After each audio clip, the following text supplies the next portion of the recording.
हक्क म्हणजे काय आहेत? तुम्ही म्हणाल की घटनेच्या चॅप्टर 3 मध्ये लिहिले ते हक्क. हे चुकीचं उत्तर आहे म्हणजे. बरोबर. हक्क म्हणजे व्यक्तीनं राज्याकडे केलेले दावे असतात, म्हणजे मागण्या आहेत त्या मागण्या जर राज्यानं मान्य केल्या, म्हणजे राज्यानं त्याला काय दिलं, शिक्कामोर्तब केलं, तर त्याला काय म्हणतो आपण? हक्क म्हणतो. आता मी तुम्हाला उदाहरण देतो. शिक्षणाचा हक्क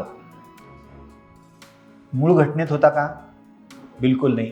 86वी घटना दुरुस्ती झाली ना 2002, 86th अमेंडमेंट ऍक्ट, म्हणजे घटना दुरुस्ती होऊन ते झाले ना. म्हणजे हक्क म्हणजे व्यक्तीनं केलेले दावे, त्या दाव्याला जोपर्यंत राज्य मान्यता देत नाही तोपर्यंत दावा राहतो, मागणी राहते, त्याला हक्काचं रूप प्राप्त होत नाही. आता मूलभूत हक्क म्हणजे काय? घटनेतल्या चॅप्टर 3 मधले 12 ते 35 कलमांमध्ये पुरवले गेलेले, म्हणजे ती कलम फंडामेंटल राईट्सशी संबंधित आहेत, ती न्यायप्रविष्ट आहेत. त्याचं उल्लंघन जर झालं कुणाकडनंही, इतर व्यक्ती आहे, समाज आहे किंवा राज्य आहे, तर तुम्हाला थेट उच्च किंवा सर्वोच्च न्यायालयामध्ये जाता येतं. एकदा का राज्यानं हक्क दिला रे दिला, राज्य असं म्हणू शकत नाही म्हणजे मी दिला तर मी काढून घेतो. डेमोक्रेसीमध्ये असं करता येत नाही तुम्हाला, म्हणजे बरोबर.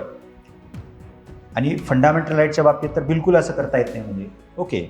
सो राज्याला त्या हक्कान्वये दिलेल्या, प्रदान केलेल्या किंवा पुरवलेल्या हक्कान्वये जबाबदाऱ्या पार पाडाव्या लागतात, म्हणजे व्यक्तीला दिलेल्या त्या हक्काचं उल्लंघन करता येत नाही. म्हणजे राज्यासाठी बंधनकारक आहे ना ते. म्हणजे तर मग प्रश्न निर्माण होतो की राज्य म्हणजे काय? राज्य म्हणजे लोकसभा का? राज्य म्हणजे राज्यसभा का? राज्य म्हणजे मंत्रिमंडळ का? राज्य म्हणजे लष्करी प्रशासन का?